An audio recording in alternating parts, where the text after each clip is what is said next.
Hey everybody, and welcome to this episode of Romantasy Roundtable, 4 drinks deep. This is the Romantasy Roundtable, a tale of Rick and Roses. There you go. All right, my name is Rick. I'm joined by Roses, Amanda. And Kim. and as always, we would appreciate it if you consider liking this video, subscribing. It really helps with the channel, and dropping us a message down in the comments below, and or sending us an email to romantasyroundtable@gmail.com. Once again, we would love a like, subscribe, and comment. This is our 3rd episode in a row.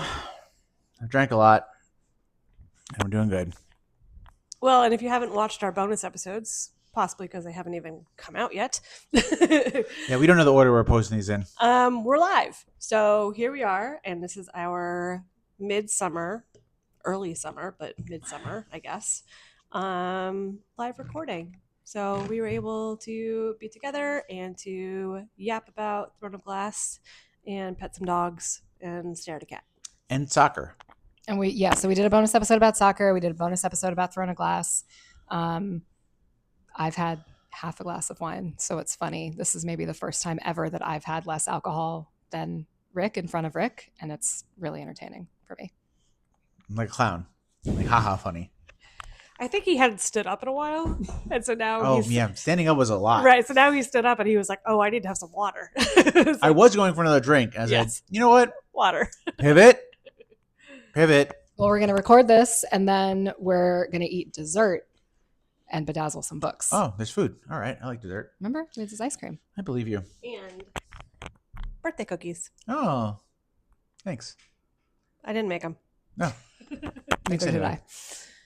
All right. Well, we're finishing something. We're finishing the Throne of Glass tandem read. That's This is it. Empire of Storms and Tower of Dawn. This is the last section. And we're beginning with chapter 61. No. Yes. Yeah. I Okay. double checked that. I was like, that's weird. And it was correct. Okay. All right. Let's do it. We ready? Yep. Okay. Empire of Storms, Chapter 61. Maeve's armada has Aelin and crew completely cornered at sea. Surrender by dawn or get yeeted to the ocean floor, which is honestly a power move, even if the villain doing it is insufferable. Rowan and Aedion run every tactical scenario and arrive at the same conclusion. They are cooked, and Aelin, drained and shocky, has absolutely no plan for once in her life. While everyone panics and Aedion desperately lobbies for a suicide charge, Rowan quietly slips into hawk form under the cover of darkness and flies straight into enemy territory to go have a little cousin reunion tour aboard Maeve's fleet, because charm is their only remaining asset. I liked this. Him going boat to boat. I thought this was great. I think we see Aelin sort of like leaning on her contacts in various ways. We don't actually see it. We just like see the outcome of it. But getting to see Rowan like actually go and like grovel to his various iterations of family. I thought it was really effective. And I like him as a little hawk going back and forth. Yeah, I guess my only question is, what did we ever expect this not to work? I didn't expect it to work. Yeah. Oh, really? Yeah. Okay. I don't know. I'm off. I don't know. It's like if they're doing a thing, that must mean there's a payoff. Mm. But so you didn't expect it to work? Okay, cool. Yeah, I would say we're in the last 20% of an SJM book. Good point. This absolutely could have gone that's completely sideways, and he Good could have been point. totally abandoned by his family. I thought that was highly possible. Yeah, that's a good point. All right, we're back to Tower of Dawn, Chapter 49. Nezrin pulls off the world's most terrifying TED Talk stall tactic, convincing the Karankui Spider Queen to monologue about Maeve's actual origins. And holy lore drop, Maeve is not Fae. She's a Valg queen who hopped dimensions, mind-wiped 2 sister queens, Mab and Mora, and has been hiding in plain sight for millennia like the galaxy-brained chaos gremlin she truly is. Meanwhile, Falcon is slowly chewing through Nezrin's silk bindings like a man eating a very stressful granola bar. The spider helpfully confirms that Brandon's fire is the only thing Valg truly fear, a detail Nezrin absolutely pockets for later. So I picture Falcon, in these chapters as like all of those like guinea pig ASMR videos of them like, because like that's basically what he's doing with the spider silk. I love that. As his little mouse form, and so I like can't get that image out of my head. But the lore dump is great. I mean, we had this at the end of the last section of learning that Maeve was actually the Valg queen, and so learning more about how she was able to dupe everybody, and what the the spider really shares is great. Mind-blowing. Yeah, and I think way back in Air of Fire, Hair of fire. Hair of Fire, I had called it out to Kim because you didn't know yet, and they constantly, even now, refer to Maeve as having a spider-like smile. You're right. I remember that now. Which is like, fucking SJM, you bitch, like right in my face. I love this. Go ahead. I love Lordum. Bless you. You said this last week though, and I've only read this as a tandem read. It is pretty crazy to think that like Aelin and them don't know that she's Valg. Right. So if you're reading this as individuals, you've read Empire of Storms before you've read Tower of Dawn, and so you don't get this reveal until after Maeve has Aelin, and then you're probably like, holy shit. Yeah. Like she's with the Valg right now. Yeah. Yeah. Yeah, and I think you're totally right. I haven't restarted Kingdom of Ash yet. We'll do that today or tomorrow. But I think going into that with that realization would have felt really different if we had done these as separate reads. Yeah. Chapter 50, Falcon shapeshifts into a spider, cuts Sartok free, and the trio makes a genuinely unhinged escape up a rocky peak armed with 3 flaming arrows. Sartok's own braided hair is kindling, and the audacity of 2 people who have no business surviving this. 3 people. Nezrin shoots the Karankui Queen directly in the abdomen with a fire arrow. Girl boss behavior, 0 notes. And then Falcon does something devastating. He asks Nezrin to find his long-lost niece, his only family, before sprinting directly into a swarm of spiders to buy them time. The chapter ends with Borta, Yrene, and a cavalry of Rough Riders. Yes, forever. Please, I'm begging you. Raining fire down on the Dagul Fells like the most dramatic rescue in Southern Continent history. So we've met a second shapeshifter, and he's related to our first shapeshifter. He's Uncle Valky. Uncle Valky. Guys, our friends are friends. Our friends are friends. I love that when that happens. He couldn't find her. But she's gonna find her for him. Yes. And this was the dude from 30,000 pages ago. That we met in a market who sold fucking Selena, not Aelin, Selena, some spider silk. Didn't he just give it to her? Didn't he give her the little square spider silk? Yeah. It's been a while. And then that spider silk like went in her armor and like protect in the armor. Shit, Actually, crazy, it protected man. Sam, I think. Well, this is like, okay, so I started Crescent City, and I think what's been really hard for me is everyone's like, don't worry about all of the lore in the first 200 pages of Crescent City. And I'm like, okay, but you got, like, I've been reading Throne of Glass, and you guys have been telling me that this one man from this market is like going to be important 3,000 pages later, and now you're like, don't worry about the lore. I'm like, fuck you, don't worry about the lore. Right. What are you talking about? The man in the market that didn't even have a name at the Come time. on. It's just like this random dude. Anyway. Chapter 51. Borta and Yrene arrive in full chaotic good energy. Arcus, who the fuck is Arcus? Who is Arcus? Checking a spider off a cliff. Oh, it must be a bird. While Kadara swoops in for the extraction, and Sartok, bleeding, filthy, emotionally wrecked, still finds time to give Nezrin the softest hand-on-cheek moment. While talons haul them both into the sky, Falcon is carried out limp but apparently alive in Euron's Ruck's claws, and Borta closes the whole nightmare by firing a signal arrow that triggers a coordinated Rough Rider firestorm that burns the Dagul Fells to the ground. As Nezrin and Sartok lock eyes over the flames, the vibe shifts firmly from survival mode to we are absolutely going to talk about this later. We did also learn in these chapters, though, how terrified the spiders are of fire. Very scared. And so that's important knowledge. Valgs are scared of fire. Spiders are scared of fire. Right, exactly. All the Valg creatures are scared of fire. Yeah, no, like, again, I love a lore dump, so, like, we're learning that the Valg are scared of fire, which is why Aelin's so important. Her family lineage is so important. Everything's coming together, finally. He's so happy. We're back in Empire. With like 10,000 pages still to go. Oh my God. Just 1,000. We're back in Empire Storms. It's chapter 62. Dorian, having spent his post-soup brain power on something actually useful for once, storms into Manon's room before dawn and drags both queens down to the cargo hold to unveil his theory about the witch mirror. He's cracked Deanna's riddle. The mirror isn't a weapon. It's a traveling mirror, and its power is knowledge. Specifically, it will show Aelin how to wield the word keys safely if flame and iron step through together. Aelin hates the plan with her whole chest, mostly because she didn't think of it, but with Maeve's armada breathing down their necks and her magic nearly depleted, she and Manon press their joined hands to the glass and vanish right as Aedion arrives just in time to watch it happen and absolutely loses his mind. Bartholomew, what do you think? He hates us. Oh, Bartholomew had a thought. Hey. If you're not His watching thought on is- YouTube, Yes. we have a cat. His thought is he wants to leave. He's like strangers. Stranger danger. Yeah, I got nothing right now. They're going into a mirror. I don't have anything right now either. I don't love the side quest either, but we can get Yeah, to like it. side quests. We're getting there. All right, chapter 63. Alid gets a front row seat to the chaos as Rowan lands on deck looking haunted. Aedion comes screaming out of the hold with a fresh black eye, courtesy of Dorian, and everyone learns their queen just stepped into a magic mirror like she's auditioning for a fairy tale. With Aelin and Manon gone and the mirror stubbornly refusing to open for anyone else, Rowan claps on his war face and deploys the cadre, hiding Fenris, Lorcan, and Gavriel toward the rear, while he and Aedion take the front lines, and Lysandra already lurking below the waves in sea dragon form, like the absolute unsung girl boss she is. Rowan then calmly informs Maeve's messenger that Queen Aelin Galathynius has simply left the building. Arrows rain down anyway, and the battle begins. The only thing I have to say is Lysandra is a manatee. That's number one. Number two, if you have something? Yes, fist bump me.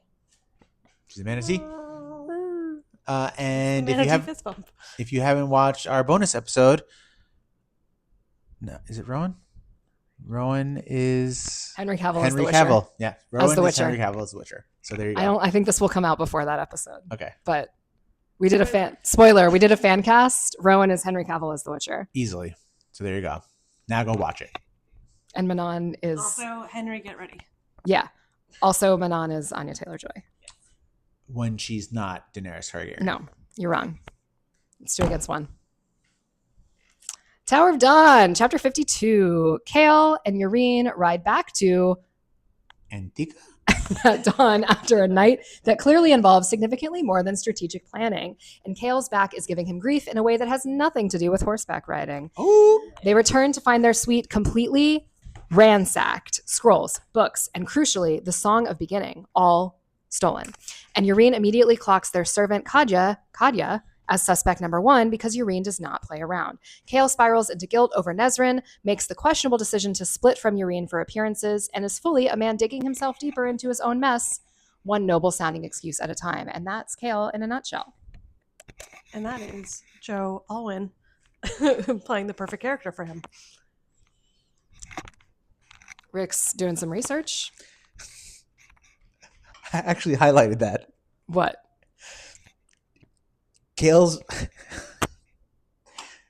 Chaol's back ached thanks to yesterday's ride and last night's other ride.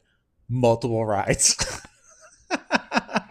Look, I'm really happy for Chaol I and know. really happy for Yrene. She deserves this. I love her. Yrene deserves it. I love Get her. it, girl. You've had a rough couple of years. You've had a rough couple years. Oh, wait, hold on, wait. I have another one. In chapter 55, We're not there yet. no, we passed it, of Empire Storm of whatever. Okay, that was in the last section, but go ahead. I just highlighted this. It says the Queen of Flame and Shadow. Flame and Shadow It's Crescent City. is Crescent City. Chapter 53. Yrene storms up to Hafisa at the Torre, Torre. and finally lays out their wild theory. The Fae healers were planted in the southern continent specifically to fight the Valg, and Hafisa goes noticeably pale, which is not something you want from the most powerful healer alive. Hafisa reveals a locked iron cabinet of wordmark texts so dangerous, her predecessor refused to explain them. Texts that someone is now very motivated to make disappear. Yrene then descends into the womb, follows the ringing of her own bell through the steam-filled chamber, and finds the bell of Jaffa Towers, a Towers healer from 2 centuries ago, unlocking the emotional realization that she has never truly been alone, and the key to defeating the Valg darkness inside Chaol lies in confronting the void within herself. So I said this last time that, I mean, there's so many side quests here, and I didn't really love the Oasis one either. And this was that moment too where I was like, they could have just gone upstairs to Hafisa and been like, hey, show us that cabinet. And she would have been like, oh, cool. Here's some things you should know. So that just sort of points to me about how unnecessary that feels. I do, however, this chapter is sort of broken up into these two distinct scenes, and the second of Yrene being down in the baths. And the idea of the bell and following the bell, I just like it's like classic fantasy to me, but also was really neat. And for her to discover that there was a potential ancestor who had been here and who's been watching out for her. I keep hearing you say negative things about Tower of Dawn. And I'd like to remind you, last year, when I was reading this, you said, and it's on your Goodreads, Tower of Dawn, 5 stars. Empire of Shadows, or whatever. Storm of Shadows, whatever the other one is. Storm of Shadows. 4 stars. And I said you were wrong then, and you're proving that you're wrong now. I was trolling you. You're a liar. All right, we're back to Empire of Storms. Chapter 64, Aelin and Manon land in a misty void between worlds. No bodies, no map, no instructions. Just vibes and Goldrun's ruby flickering like the world's most dramatic nightlight. And realize the Witch Mirror is not giving them their weapon tutorial they signed up for. What it is giving them is a front row seat to a memory 1,000 years old. Elena Galathynius on her knees at the obsidian passes, clutching the spent Eye of Elena amulet after single-handedly sealing Erewhon in an obsidian sarcophagus using the lock's power. As the scene unfolds and Manon quietly puts the pieces together, Aelin arrives at the nauseating realization that they have been deliberately misled about what the lock actually is, and the truth is apparently worse. We just had a power surge. But it seems that the power is on. I think we're okay. The light's on. Yeah, we had a power surge. The fan came back. I think we're good. Okay. All right. Well, that was the Eye of Elena was the lock, and it could only be used once. And Elena Galathynius used it to lock Erewhon in the coffin and not to destroy the word stones because she's an idiot. It also feels like something that should have been shared. Like if that was so important to be like, you cannot use this for something Agreed. trivial. Like this is a one-time was use. That not fully explained to her so that she wouldn't have been tempted to try. Yeah. I'm making up stuff that doesn't exist. I guess we've already said that the Maas verse isn't kind to women.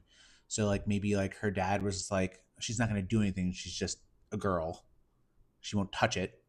And then she did. Yeah, she was also like a general of the army. I will say I had received one small spoiler, which was that the real villain of Empire of Storms was Elena Galathynius.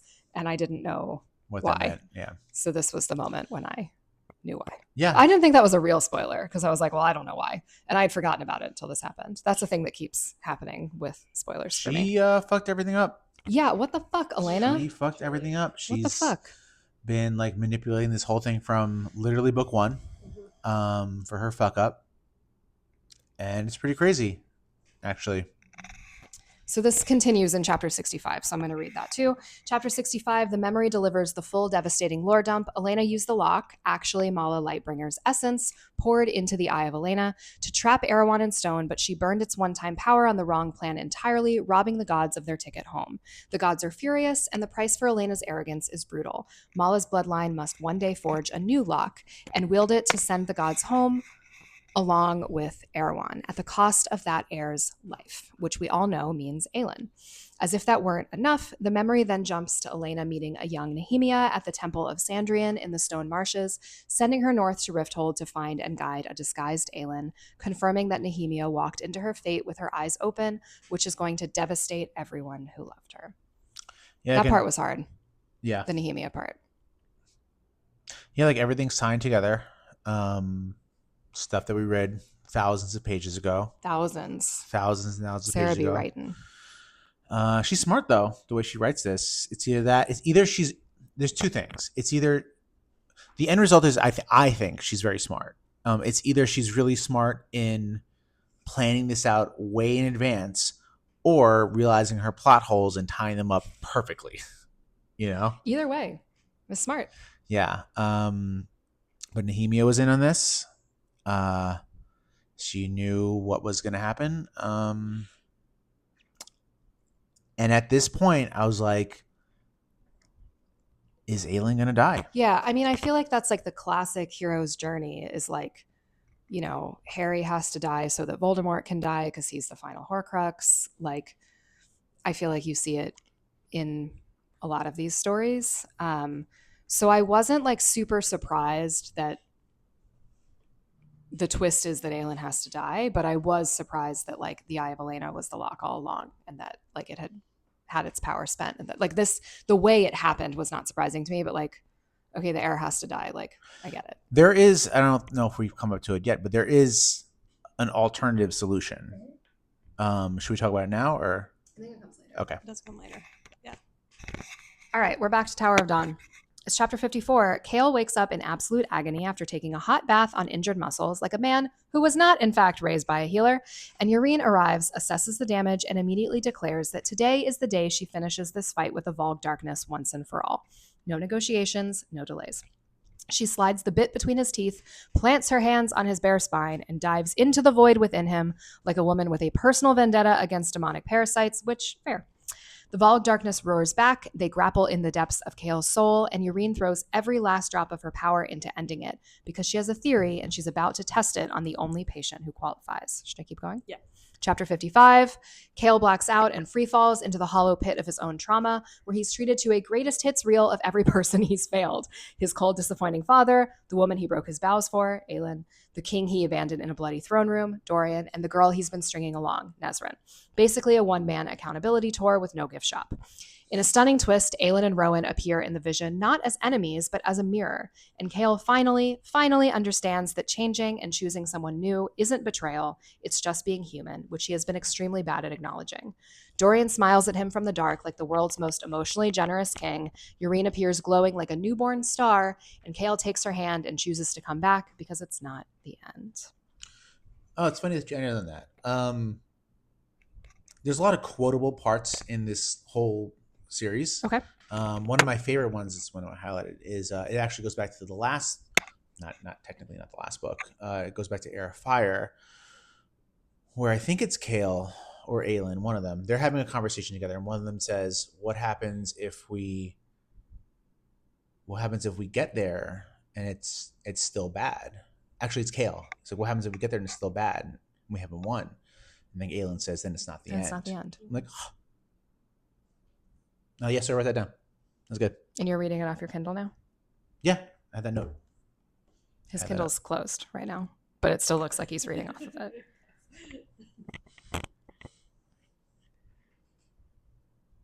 Okay, chapter 56. Chaol wakes up healed, spine, legs, and the rotting soul wound he's been white-knuckling since Rifthold, moving through the world like a blade through silk and absolutely losing his mind about it in the best possible way. Yrene is pale and exhausted, but triumphant, confirms the Valg mark is smaller but still present as a reminder, and then the two of them proceed to miss dinner, dessert, and the midnight kava in a series of events that Kadya will simply have to pretend she did not hear. In the quiet aftermath, Chaol tells Yrene he loves her, she confirms it back, and he formally invites her to sail north at his side, which is the most romantically functional either of them has been in this entire book. That's true. I don't think she's romantically dysfunctional. No, but they Just hasn't. She's been doing her job. Right. Exactly. That has not been her priority. That is totally And fair. now she's done her job. So now She has been a consummate professional. she has. Maybe. But we love Find her for it. on ZocDoc. Yeah, we love 5-star reviews. 5-star reviews. Anything else on Yrene? This is crazy. Oh my God. Empire Storms, chapter 66. Aedion takes the prowl like the wolf of the north he was literally raised to be, reminding his terrified soldiers that Fey warriors bleed just like everyone else, which is technically true, just much harder to achieve. Lysandra, meanwhile, has spent the voyage doing a little DIY on her sea dragon form. Longer limbs, prehensile thumbs, grabbing thumbs. I looked it up. A spider silk scaled hide and a battering ram tail, because why use what the gods gave you when you can fully customize it? I think it's so cool that she can I think it's grow her own spider silk. That's Like so cool. she's Is she your And she's favorite? also She's my favorite. She's like, what do I need? Yeah. She's like, oh, I need opposable thumbs. So I'm gonna obsessed have with her. thumbs. She's I love her. My phone keeps buzzing, so I threw it on the floor. She tears through Maeve's fleet from below like an absolute menace, ripping off rudders, punching holes in keels, outswimming magic whips, all while the surface distraction of arrows keeps the Fae looking in the wrong direction. So I had said in our last episode that I've been like, from the last episode to the end, I'm annoyed at Aedion. Yes. Except in this chapter where he's giving sort of the pep talk to some of the soldiers, Yes. and he does his job well. He does. And I he's am like, annoyed. they all bleed the same way. We're all here together, sort of like truly rallying the troops to their death. Like many of them will die. right. And he's doing a good job. But he as a did general. a really good job, Yeah. and I appreciated that, even though he turns into a bitch. I agree, quickly. and then I'm mad at him Yeah. in a few chapters. Chapter 67, Rowan spent his midnight cousin tour not just begging for mercy, but committing full treason, kneeling ship to ship, laying out everything about Aelin, Erewhon, the word keys, and Maeve's real agenda, asking his family to turn their blades on their own queen. Every single cousin, including the cunning Princess Selene, Doesn't answered, quote, I will consider it, which in hindsight was a coordinated yes because the House of Whitethorn's silver banners dropped Maeve's black flag and opened fire on her own stunned fleet in the most dramatic family betrayal this side of Terrasen. Rukhin, watching it unfold from his ship in absolute disbelief, barely has time to process the miracle before he realizes Maeve has slipped away from the battle entirely and is headed straight for the shore where a lead is waiting. And Lorcan's pissed. That bitch. Yeah, they notice that her boat is gone.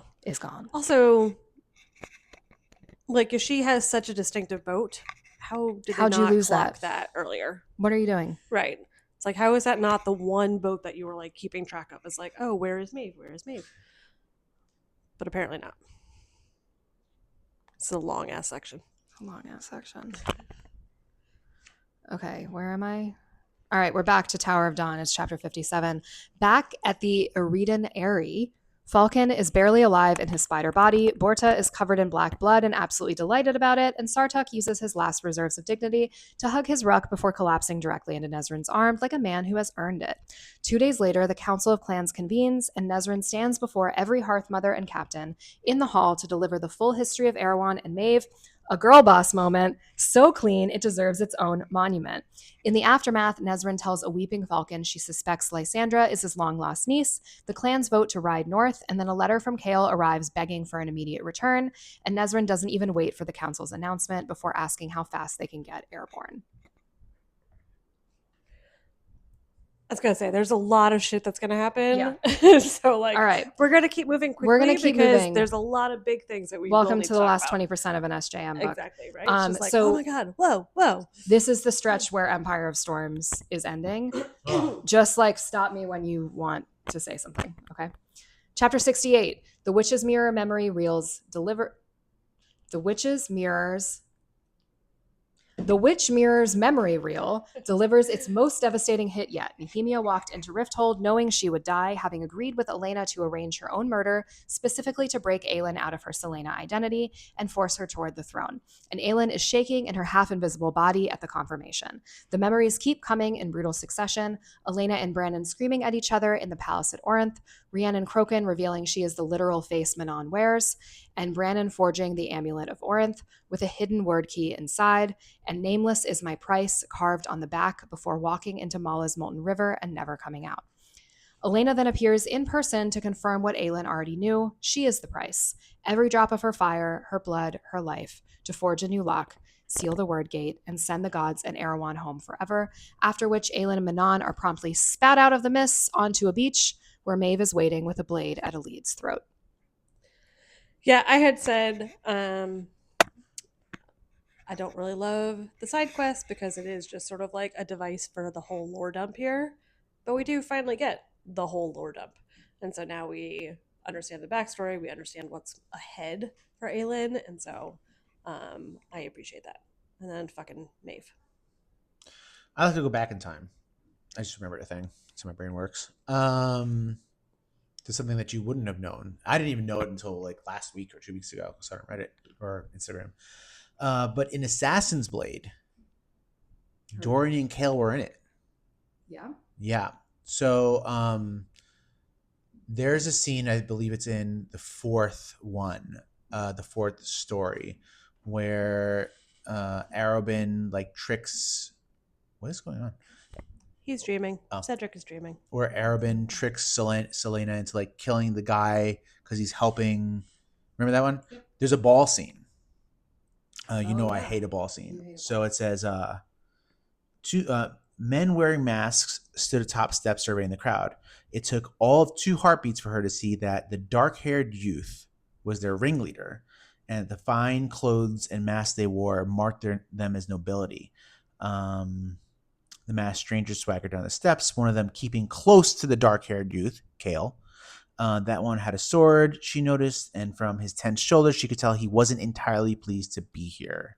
But the lips of the ringleader parted as a grin as he stalked the crowds. Gods above, even with his mask obscuring half his face, he was handsome. I was like, oh my god, I didn't even catch that. That's really cool. Sarah. It's all connected. But don't listen to the lore in Crescent City. Oh my god. Okay, chapter 69. The sea battle is a full bloodbath. Aedion is swinging until his sword arm screams. Lysandra is in ghost leopard form, snapping necks and Also accepting cheek nuzzles as valid battlefield intimacy. Dorian is burning through his last reserves of power while enemy ships keep coming like they have literally unlimited supply. Gavriel wraps Aedion in a golden shield before vanishing with Fenris, summoned by Maeve like the blood oath puppets they are, leaving behind exactly 0 comfort and one very confused General Prince who quietly decides not to question free armor. Just as the battle reaches its most dire tipping point, a familiar roar splits the clouds, and Abraxos plunges from the sky, trailing 12 more wyverns because the 13 have arrived and they did not come to lose. I went like this on my couch, and Tristan said, did they finally fuck? And I said, no, the wyverns are here. And he said, what? And I said, never mind. As happens with me in every part of these books, this was another moment where I was like, I forgot. And then was so excited that our friends were back. She does that really well. Like, your friends are gone, and then she does another plot point really well, and then they come back, and you're like, oh my god, they're back! We did it. Chapter 70, Astrid Blackbeak, the girl boss of all girl bosses, lands her sky blue wyvern on the prow, introduces herself with iron nails gleaming, and promptly turns Maeve's fleet into a very expensive debris field while her coven laughs about it. Lysandra and Aedion share a blood-soaked smirk that is doing a lot of work romantically for 2 people standing in the puddle of carnage, while Rowan fights through the last of his reserves and then shifts to scan the horizon, only to find Maeve's personal ship, the Nightingale, has vanished entirely. Dorian confirms what this means. He can feel flame and shadow. That's a Crescent City book. An ancient female power converging on the coast where Alid was left, which means the whole naval battle was a decoy. Maeve already has her real prize in reach, and Rowan is about to commit crimes to borrow a wyvern. We also knew this too because Fenris and Gabrielle were called away. So it's like, where is she? Right, the boat's gone, and they clearly right, are and having Lorcan. to Yeah. go. Chapter 71, Maeve glides onto the beach like she's attending a murder brunch, impeccable, crownless, and holding a lead at blade point, while Aelin responds to the hostage situation with a swamp joke, because of course she does. Things spiral fast when Maeve reveals she's known about Lorcan's summoning all along, casually drops that she's known Aelin and Rowan are mates for centuries, and then confirms she engineered the whole thing, including Lyria, including the trauma, including nudging Rowan towards the wrong woman so she'd have a leash on Aelin when the time came. Aelin, running on fumes and audacity alone, squares up for a fight anyway, trading fire blasts for Maeve's darkness while wordlessly signaling Manon to grab a lead the second an opening appears. Was this supposed to be a big reveal that they were mates? Did we not? Ben knew? It's not that we've been none knew. Yep. However, you specifically said last week, and it was really hard not to say anything. You were like, Rowan had a mate. SJM loves mates. Does he have another mate? Right. I don't get what's going on. I think was she not his real mate? Did I say that? No, you didn't say Okay. that. You were unsure. I was mean, like, does he have a second mate? Like, right. what's going on here? That's what I like. It's unclear. Like, how old do you have to be before you get another mate? I did consider, was she not his real mate? But I didn't say it out loud. But I did, like, consider it in my pondering. But I didn't consider that Maeve had fucking orchestrated the whole thing. That's crazy. She's crazy. Right. Well, there's also, like, there's the idea of, like, big evil and how her, Erewhon, etc., like, how much evil they're committing on the land and on, like, broad and on swaths the of sea people. and the sky. Yes, exactly. Today, Taylor Swift gets married. Yes. Happy nuptials. But then also just on, like, a true individual level of, like, how much have you fucked with these two beings in particular? Yes. Is insane. So I definitely didn't see this coming the first time around. And it's not even like, for me, it's, I don't know, Erewhon's a big bad. Mm-hmm. Maeve is a big bad. Mm-hmm. But what I love / hate about Maeve is he's like one of my favorite characters of all time. She's Palpatine. Yeah. Right? Like, she's doing this shit in your face without anybody knowing. Like, Erewhon is out here just fucking flailing it out there. Right. I'm the big bad. And Maeve's like, yeah, okay. Right. Sure you are. Right. And now we've got two of them. All right. I'm going to breeze through this and then we can talk about it after it's over because we've got 4 more chapters in this book. Chapter 72, Maeve's darkness beats Aelin to her knees, then to the ground, then past the point of dignity, and it turns out the entire Armada and Morath coordinated attack combo was a months-long scheme to drain Aelin's fire before Maeve moved in for the capture, which is genuinely impressive as villainous infrastructure projects go. Fenris and Gavriel arrive too late to help. Maeve strips Gavriel of his blood oath on the spot as punishment. That was crazy. And then introduces Karen? Karen? No, he's a Karen. He's a Karen. A sadist built specifically to destroy people as her charming new cadre member and Aelin's future problem. Faced with the choice of surrendering herself or handing a lead over to Karen, Aelin drops to her knees in the sand, is publicly whipped, masked, chained, and locked into a purpose-built iron coffin while refusing to count a single lash. Also, a lead goes free. Okay, I guess we do have to talk about this. She's gone. She's gone. She's fucking whipped and flayed. She's whipped and flayed and locked into an iron coffin. And that's the end of that. At this point, last year, when I had read it, I was like, oh, this is bad. When Rowan gets here, he's going to fuck shit up. It's bad. Man, Rowan's going to be real pissed. He didn't make it. Yeah. She's gone. She's gone. She's gone.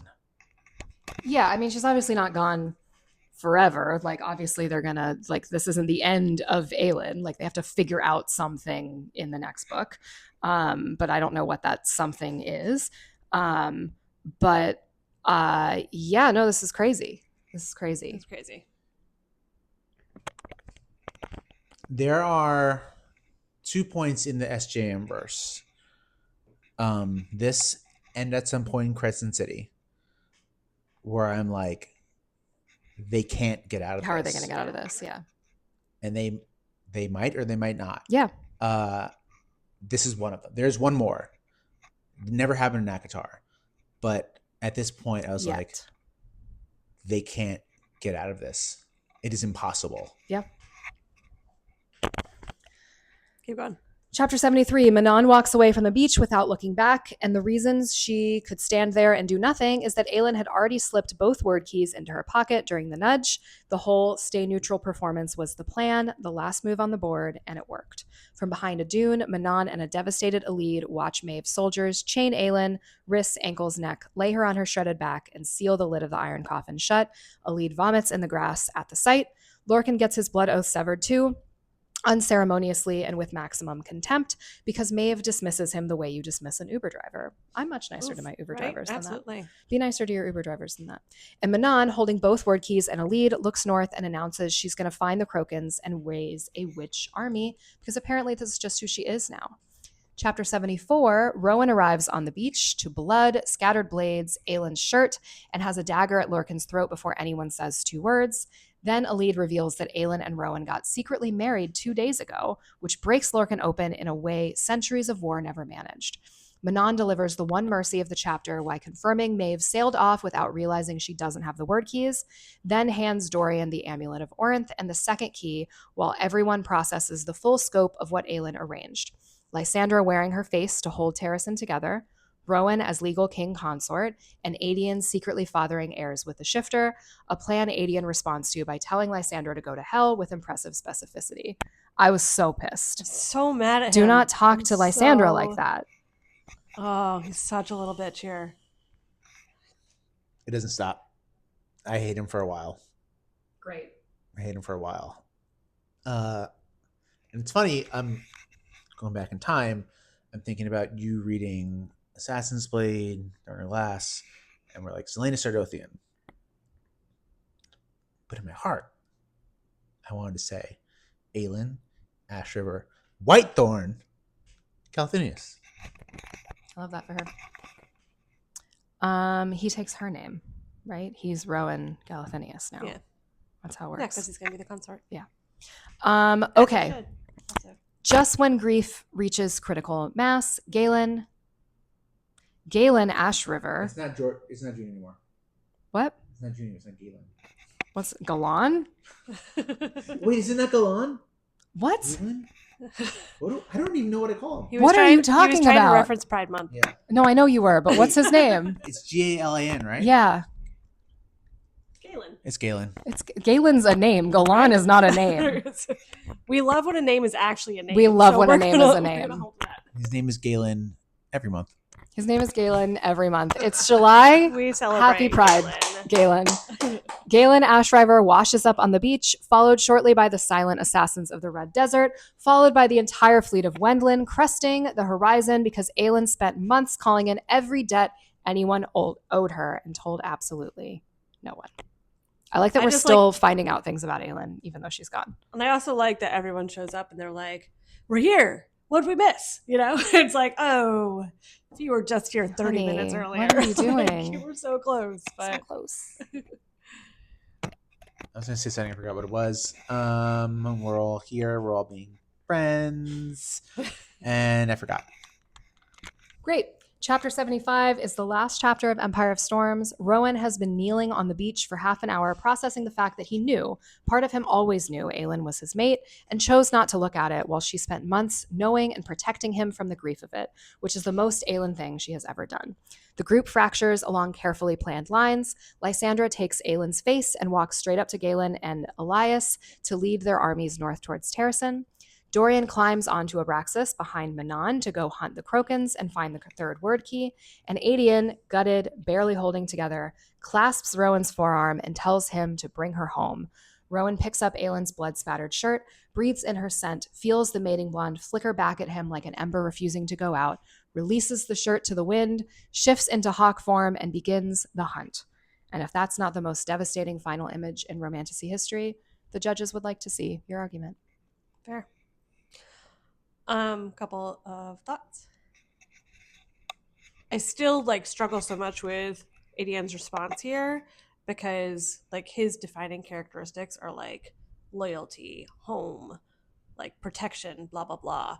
And so it's Lysandra is literally doing that on behalf how do you not understand of you and your kingdom. Yeah. And how can you not be on board with that? Which just feels so ugly and gross. He's been so pissed about not knowing what was going on this whole time. And it's but can't you see that you were kept out of it for good? But it's for the greater good. Yeah. Right. And he's all about, apparently he's supposed to be about all the greater good. So yeah, that's just hard. But he said, greater good, I am your I'm the husband. greatest good. I'm the greatest good you'll ever know. There you go. Incredibles. Okay. Other thing too is we are here in person today.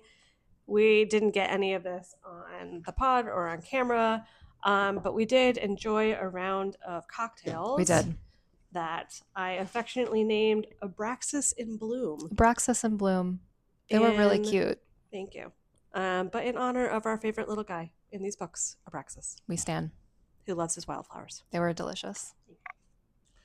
Yeah, and I mean, I really don't like Aedion right now. But it goes back to when he was like, Aelin, we're our allies. Mm-hmm. Fuck you, dude. They're here. They're here. All right, let's do Tower of Dawn. Chapter 58. Chaol and Yrene spend a leisurely morning in various states of undress, theorizing about the Valg, and Yrene drops the biggest tactical revelation in the series. The Valg are parasites, and her healing magic is essentially an immune response, so she believes she can cure anyone infected by Erewhon's rings and collars. My laptop's dying. Which would flip the entire war on its head. Chaol connects the final lore dots, realizing that the Ring of Athril wasn't made by Mala, but by Silba, goddess of healing, linking the Torre Sesme healers directly to the ancient war against the Valg kings, and explaining why Erewhon's agents have been hunting Yrene specifically. Before they can sprint to Hafisa with this information, Princess Hasar breezes in wearing full smug energy to deliver the worst possible news. Maeve's armada has found Aelin's secret fleet, and there was a battle. Not much to say here, except this is why reading the Tandem is cool. Yeah, because it just happened. Yep. Yeah. Chapter 59. Oh, I think it's cool that Yrene thinks she can cure Valg. Oh yeah, no, I love people of Valg. I love the idea that Valg is a parasite. Yeah. Very smart. Yeah, agreed. Chapter 59, Princess Hasar delivers the naval battle recap with the energy of someone who absolutely knows she's the most interesting person in any room. That's true.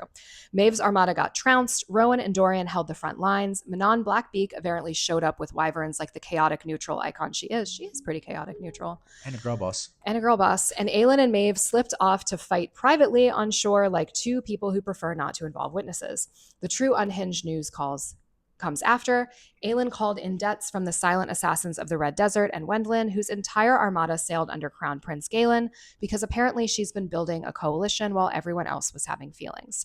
When Yrene asks what Aelin promised everyone, Hasar delivers the line of the century, a better world, and somehow she means it. Chapter 60, Chaol and Yrene sprint to the Torre to find Hafisa and those wordmark books before the war news makes everything urgent, and Chaol uses the journey up approximately 1 million stairs to flirt, because apparently being healed of a spine injury is very good for his personality.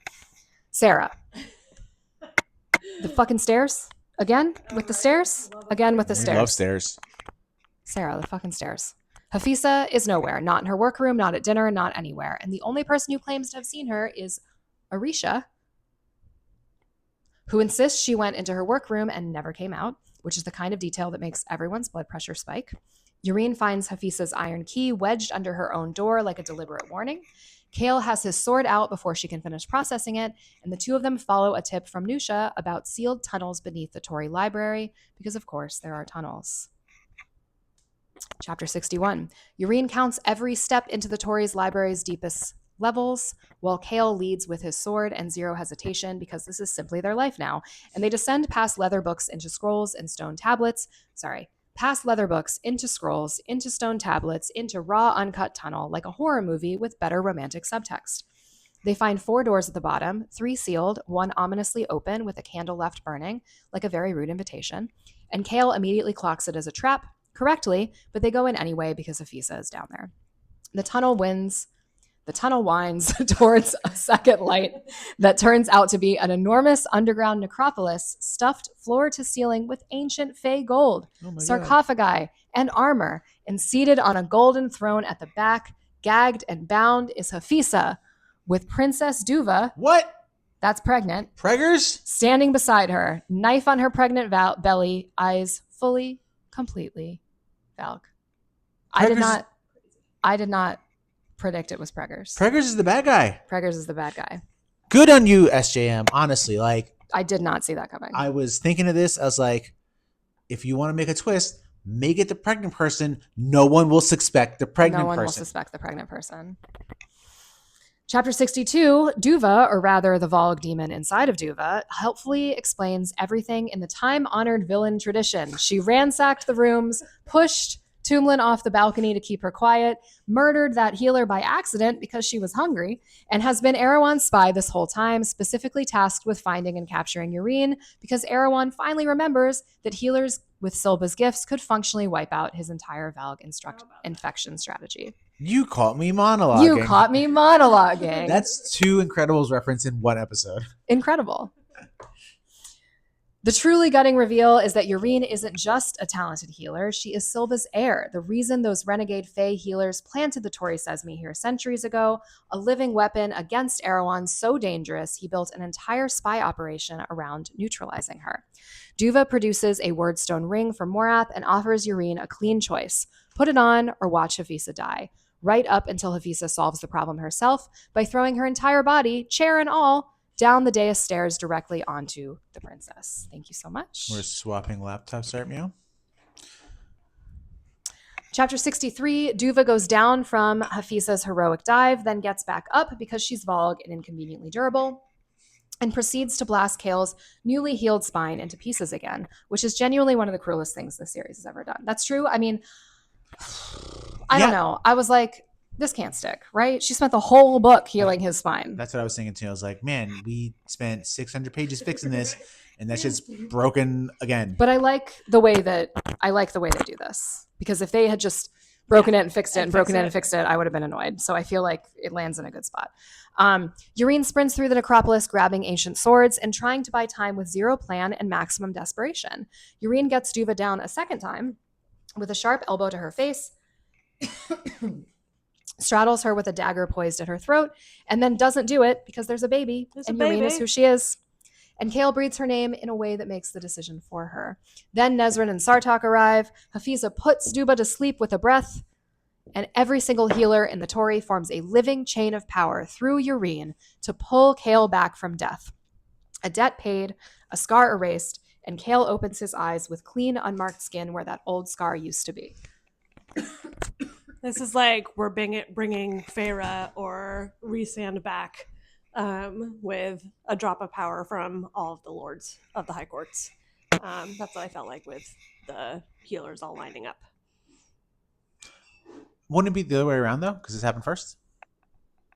Yeah, I'm just saying this is reminiscent. Wait, did it happen first? I'm just saying this is reminiscent of like what that felt like to me.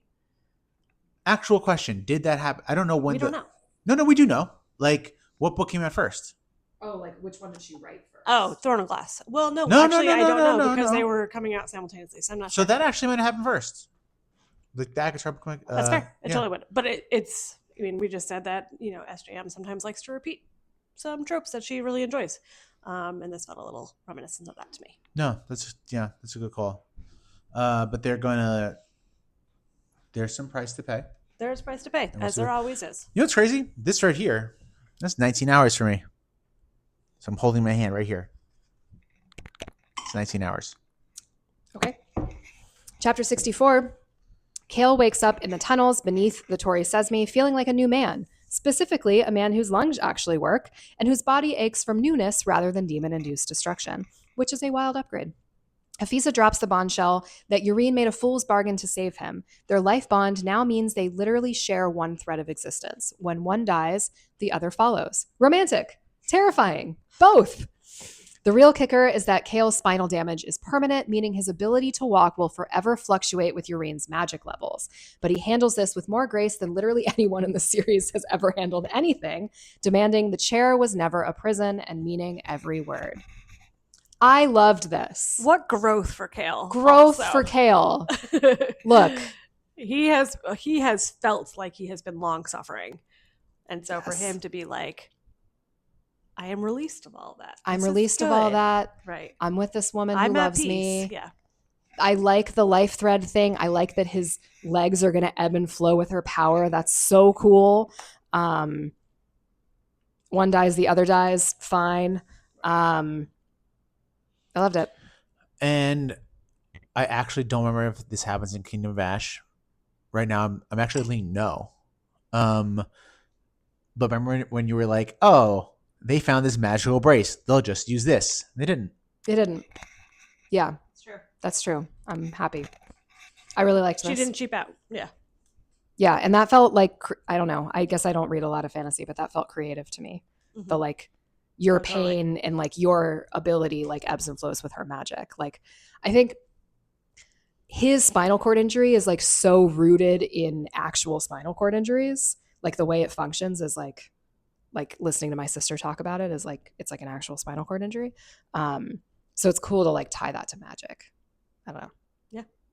Chapter 65. Yrene marches straight from surviving a near-death life bond to performing a full Valg exorcism on Princess Duva in front of the entire Khagan's court, which is either incredibly brave or incredibly unhinged. Probably both. Mm-hmm. She dives into Duva's body with her magic, battles a screeching Valg demon through what can only be described as a supernatural tapeworm situation, and gets the demon's parting gift, the revelation that it's not a prince, but a Valg princess, and her sisters are coming. The aftermath is pure chaos. The Khagan literally falls to his knees. Duva's baby is confirmed healthy. Princess Hasar pledges her armada to the war effort out of love for her sister, and Yrene secures the favor that will change everything, asking only, save my people. I love it. I like that Maeve is the queen. We have princesses. The Stygian spiders are female.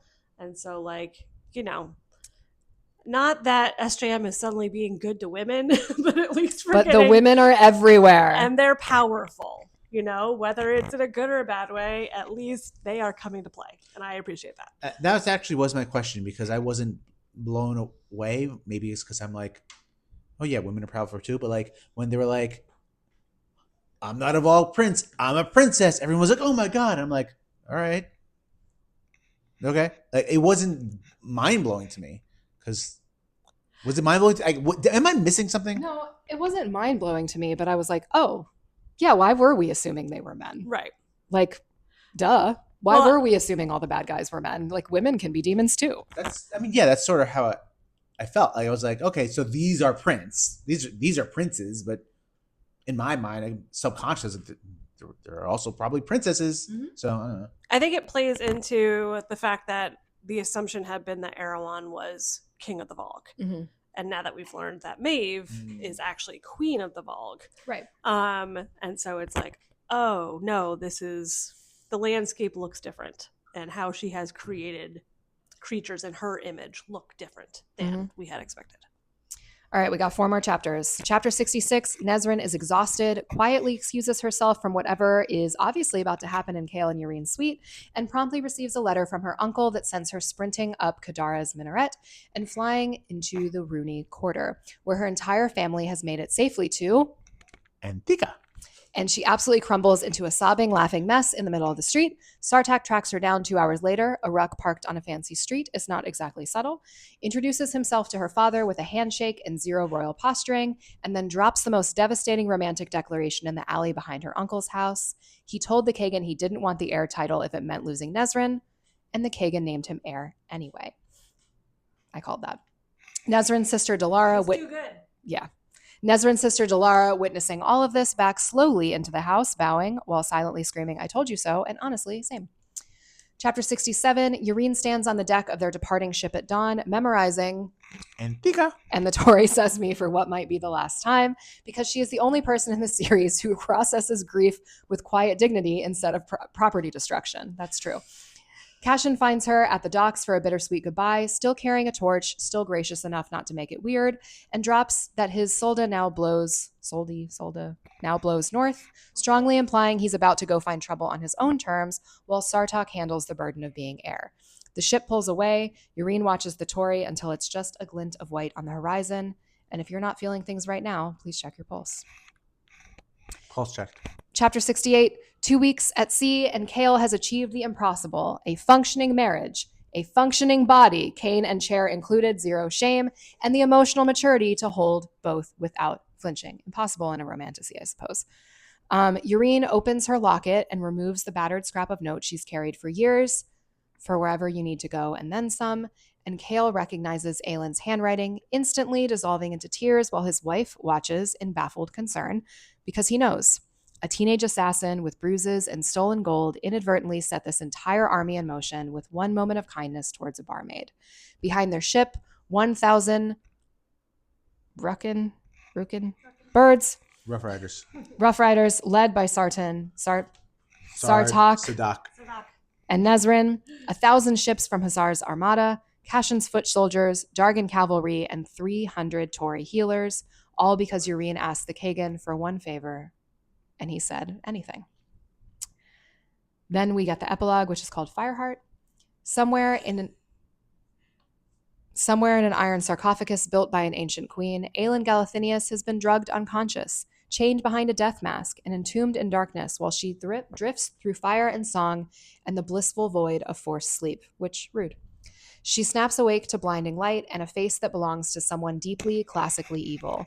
Dark hair, blood-red lips, bone-white teeth, and a voice described as capable of devouring stars, which is Maeve's brand of unhinged even on a good day. Maeve's huntsman hauls Aelin upright from the coffin, while Maeve smiles like a spider who just caught the most important fly in the world and purrs, "Let's begin." And the Fireheart arc is officially, horrifyingly open for business. Such a Karen. He's such a Karen. It's great. See? 5-star ending. Yeah, okay. I have a book question. Mm-hmm. So the book has an epilogue. Mm-hmm. Why? Why not just call it chapter whatever it is? Oh, because Man, every book has an epilogue. But why is my question? I don't know the answer to that. But because it's the other story has closed, and now it's Stupid. opening up a new story.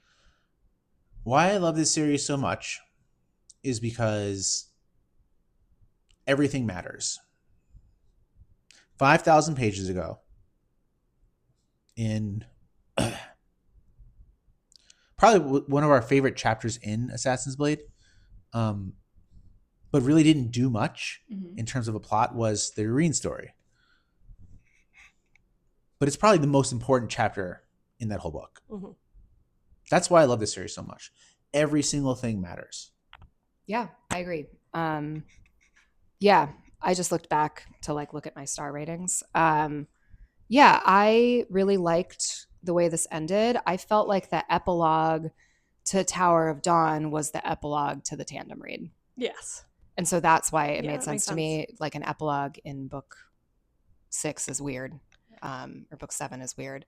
But also, too, because we haven't seen Aelin's not in that book. Right. Yeah. In 800 pages now. And right. so for them to be like, oh, BT dubs, this is still happening. Yes. Get ready. So I think that part is actually less impactful in the Tandem read than it would be if you had read them separately. Yeah, I can't imagine having been a fan who read this when they came out and then reading Tower of Dawn and be like, where's Aelin? And oh my God. Fuck. She's still there. Right. And that's why she's got to give you that little teaser to be like, she's not dead. No. She's not not dead. back. And then you're like, oh my God, there's so much going to happen in the next book. Right. Which I think that is what I like it ending on that, because it's no, I know, I don't know how we're going to get out of this, and get out of this could be even if she gets out of this, she's supposed to die. Right. So I don't know how this ends, but I know that Aelin being locked in a coffin is not the last we're seeing of Aelin when we've got this chonker. And if you're watching on YouTube, we've been playing with the Kingdom of Ash book in front of us. And so, yes, we have the 1,000 pages of this. So I think I like ending on that note where it's okay, she's opening the coffin and they're going to use her however they want to use her, which is bad, but also she's not dead. Right. She's not dead. She's just at the plaything of Karen. Fucking Karen. I'm thinking back to all the books that I've read since I've learned how to read. Trademark recommended to me. I don't think the only other time is in Crescent City. I don't think I've ever been more worried about a character. Period. Yeah, I think that's totally fair. At least, yeah. In the Romantasy that we read. Nobody is there. They don't know where she is. She's literally about to be tortured. She's back in Dovier, but worse because it's just her. I don't know what's going to happen. Yeah, I was pretty pissed when they whipped her. Oh my God, I hated it. Hated it. And I understand why she wouldn't count for him, but I was come on, dude. I don't know. Her pride is legendary. Really painful. Yeah. It's hard for me to I had gone into this how are you supposed to evaluate these books separately? And it is still hard for me to evaluate them separately, which I think is not something that Rick agrees with, at least. Are we ready for Stars? Yeah. So I gave them both 4 stars. And I gave them both 4 stars because they both pissed me off and bored me and delighted me and surprised me and made me jump for joy. So like, I think they both really took me on this journey where like there were parts that were 5 stars and there were parts that were 2 stars. And so I gave them both 4 stars. I looked back, and that is not like super out of character for what I've been giving Throne of Glass. I was like debating giving Empire of Storms 4.5. I don't know. They're both 4 stars for me. And like we finally got soup, but I'm not a lot of soup. It's fine. Right. I think the whole series is kissy face emoji. And I did mean it. I gave Tower of Dawn 5 stars last year, really just to be a contrarian to Rick because he was just being such an asshole about it. And so I didn't necessarily believe that, but I just felt like I had to. I think I'm 4 on Tower of Dawn and 4.5 for Empire of Storms. On the reread, I've said it many times, there's a lot of side quests, and I'm not as excited about them as I was in the first round. And they are predominantly used for lore dumping, which is not necessarily the way that I like for lore to come out. It just feels sort of like it doesn't actually feel like it's ingrained in a meaningful way. Exactly. Thank you. So I didn't love that. I think it's really interesting how the last 10% plus of Empire of Storms is entirely on a beach. And so it's like, it is basically just one giant long scene that is all in one location. And like, there's so much that happens, but that's uncharacteristic of SJM when there's just like so much that happens in a short amount of time, but it's all in like one place. And it's all just like characters sort of like talking and interacting. And yet I love it. So there's that. And then I think Tower of Dawn ends really strongly. I think it meanders. I think it's too slow, but I still give it 4. Yeah, for me, yeah, I think I know what I gave him last year. I give him the same thing this year. Empire Storms me is 5 stars. Tower of Dawn is 4 stars. All my friends are in Empire Storms. Like, Yrene's not your friend? she's great. Yrene's great. The lore in Tower of Dawn is better. Yeah. The lore in Tower There's of a lot Dawn of is it. much better. Yeah. You really Well, we're getting giant revelations. right, So. and that's really great in Tower of Dawn. But like, I don't care about Sadak and Nezrin, and like that whole side story was useless. Like, we could have literally had the same exact story without it. Truly, for the most part, like you could just tweak some stuff with the Yrene and Chaol stuff, and you had the same story. So like, didn't need that. But overall, it was good. But I don't know. According to AI and my reading profile, I like to be devastated, and that's what I was at the end of Empire Storms. I was even in the beginning when it's like, we're back at Terrasen. Actually, psych, no, we're not, because Darrow's like, fuck you, you're not a queen. So I loved Empire Storms so much. So for me, that was 5 stars. I'm happy with a 4-star Tower of Dawn, a 4.5 Empire of Storms. Yeah. I think my big takeaway here is like, this could have been one book. The way that she, like, I understand why it was like, I don't know. I understand why, and I understand why that's why people tandem read it. But it's like, if you had taken out the Nezrin and Sartok stuff and like tightened up the Elite and Lorcan stuff a little bit, this could have been one book. Yeah, that's totally fair. And I'm just... Did we really need the carnival side quest? Yeah.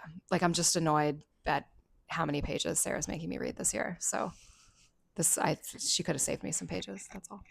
Well, I feel like this was at the stage of her career where she was like trying to have like longer books and like slow them down a little bit. And then now, as we've heard with Akatar, she's like, fuck that shit. I'm trying to break these books up so I can get this contract done. Yeah. So just like a very different place than how she's writing and processing. I get it. I guess I'm wondering, like, I don't disagree with you. If it was one book and if it was shorter, could Chaol have had the same redemption arc? Yeah, I don't think so. And I'm fine with that. Yeah, I'm of 2 minds about it. Like, I don't know. This could have been one book, and also I'm glad it wasn't. Right, yeah. All right, so it's a It's a 4.5 for Empire of Storms. It's a 4 for Tower of Dawn. Rick's going to ask me what I think is going to happen next. And I'm going to say, I don't fucking know. Bad stuff. And like a lot of stuff is going to happen. So like, the font is so small. I don't even remember. I really don't know. Like everyone's doing their own thing. We're going to be in 100 different places. This is not the last Aelin sees of the rest of our cast. Some buddies are going to die. There's way too many couples right now, so they can't all have a happily ever after. Yeah, those are all my thoughts. Do both Maeve and Erewhon die? Oh, interesting. They both are defeated, but I don't know that they both die. I think maybe Erewhon dies and Maeve goes back to Demonland, or the other way around. I don't know. Because like if Erewhon, I don't know. Great news. Oh, I don't remember. But like the way that she like exorcised the Valg demon out of Pregnant Princess was straight out of Supernatural. So I just need everybody to know that. It's canon. Are you enjoying it? Yeah, I'm having a good time. I don't know what else to say. Okay. Well, friends, what else are we reading? I just finished A Forbidden Alchemy, which if you're watching She's on getting YouTube, I actually read a physical book. I had said this in the last episode, but I had gone to my neighborhood independent bookstore, Lofty Pigeon, and picked that up. And it's great. I don't know how it didn't get more hype, and I'm excited to make the two of them read it. The next one is coming out in a couple of weeks, so I'm excited to pick up the next one right away as well.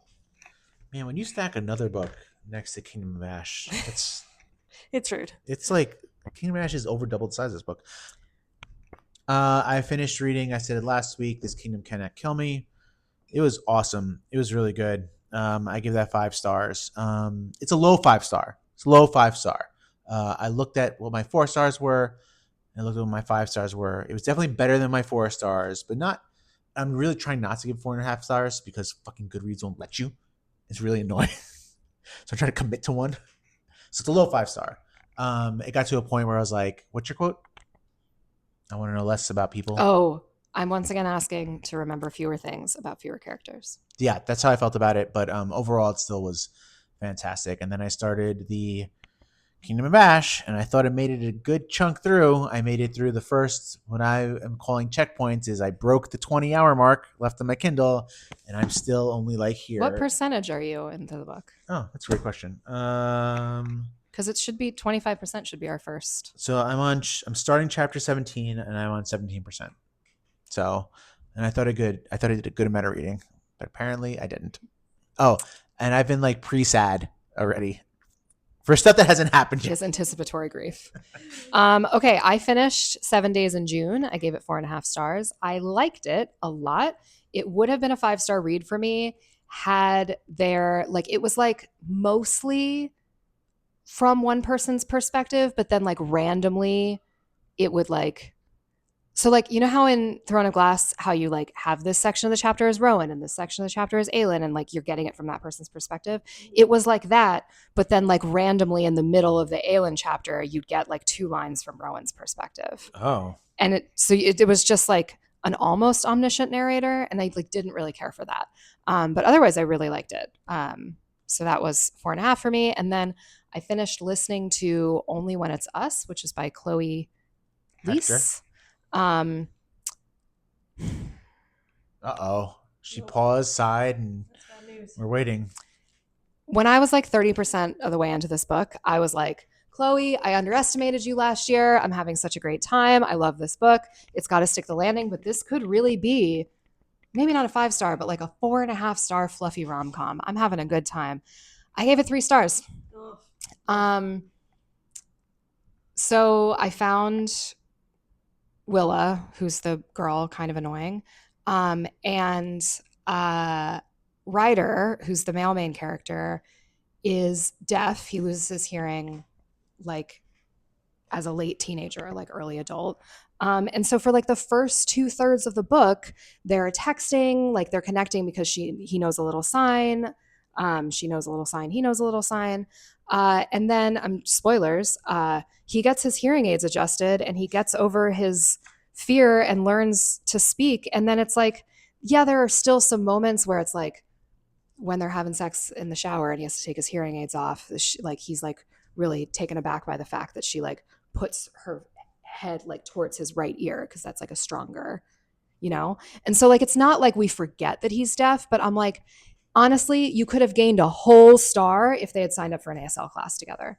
Because like the fact, like he says at one point, he's like, I only know a little sign and so does she, but it felt so good to be able to like look at her and communicate with her. And it's just like, come on, man. Like, I don't know.